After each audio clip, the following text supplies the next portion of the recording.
Hi, this is Tim of the 1916 Company. Welcome and thanks for logging on. If you love this watch, email us tmosso@the1916company.com for purchase pricing and availability questions regarding this watch. Launched in 2015 as a larger and yet also more spare version of the 5960 Annual Calendar Flyback Chronograph.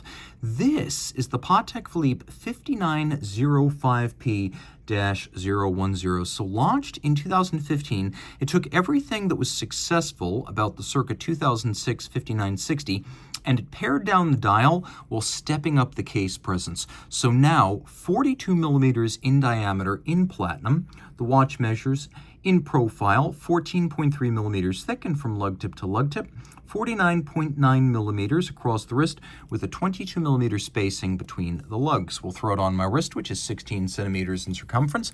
I can still wear this watch, but I do think that it's going to be 16 centimeters circumference and up. I'll move out a little bit to give scale better.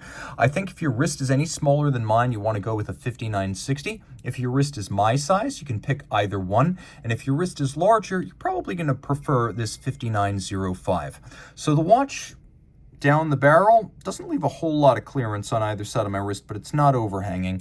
And you can see in profile, because it does have a concave bezel, it allows a dress cuff to slope up and over and ramp across its side. It's not going to be an impediment in that regard. Over the top always exaggerates the width of the watch. Remember, when you saw it down the barrel, the lugs were not over the edge of my wrist. Strap, it's high grade. Large rectangular scale alligator leather with symmetrical scales, always a measure of a high-grade cut. You can see it's gloss black. It's got a monotone stitch. It's got a folded edge rather than a cut edge. And on the bottom, no crimping, no gouging. This is a brand new Patek Philippe factory strap. We have pull-tab spring bars that allow you to pop the strap off the case without any tools.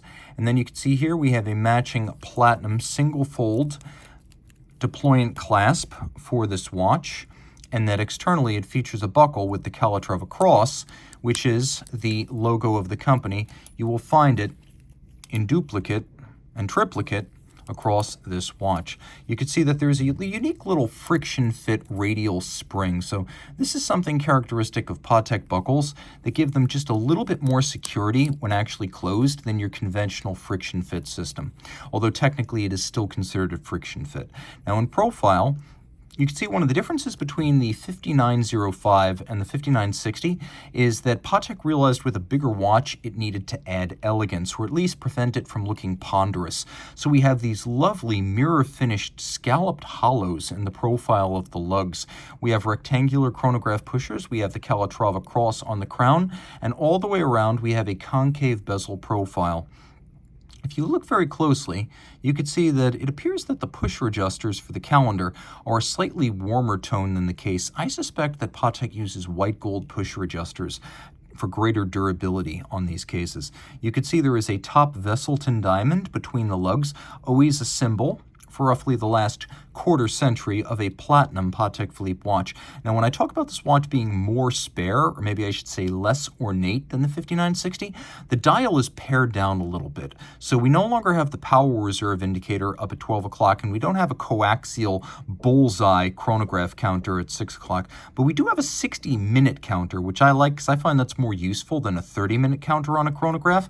We also have this sector-style dial with the sectors defined by the overlap of these white gold faceted hour indices, so it's a very rich take on a sector dial. We then have the concentric rings in polish, and then the dial itself is black with hands that are sort of a modified Dauphine style and luminescent indices. So though a dress watch, the watch is fairly readable in the dark for a dress timepiece.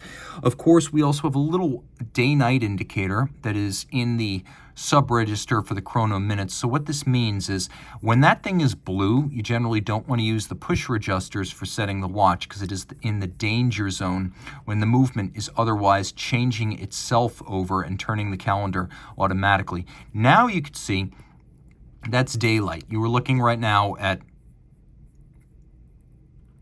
8 a.m. So now I can use my pusher adjusters to adjust the annual calendar.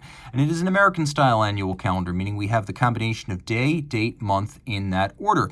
Aperture style, too, so easy to read, and Patek is sensible. You can see the calendar discs are the same color as the dial. They should all do that. Now, the annual calendar only needs to be adjusted once a year during the jump from February to March. In 1996, Patek in the 5035 created the first ever annual calendar, so it is very characteristic of the company and a unique innovation. Of course, the frame for the date, the index above, the individual hours, and the hands are white golds. They will not oxidize or tarnish over time. And you can see the Lancet-style chronograph seconds is actually media blasted for better contrast against the dial base. Flyback chronograph, so you reset and restart without first stopping, ideal for gauging the length of events that occur in very rapid succession where stopping, resetting, and restarting might not be practical. Turn it all over.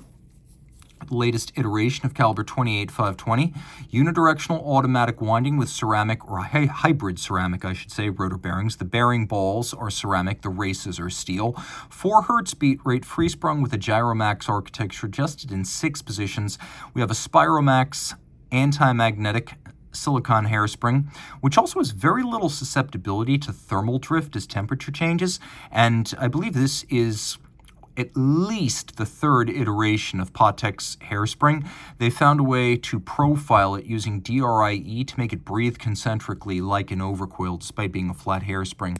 We have a column wheel for crisp actuation. It's an unconventional column wheel. It's actually a little bit more like a cam system that's been flattened out, or maybe a hybrid of a column wheel and a cam.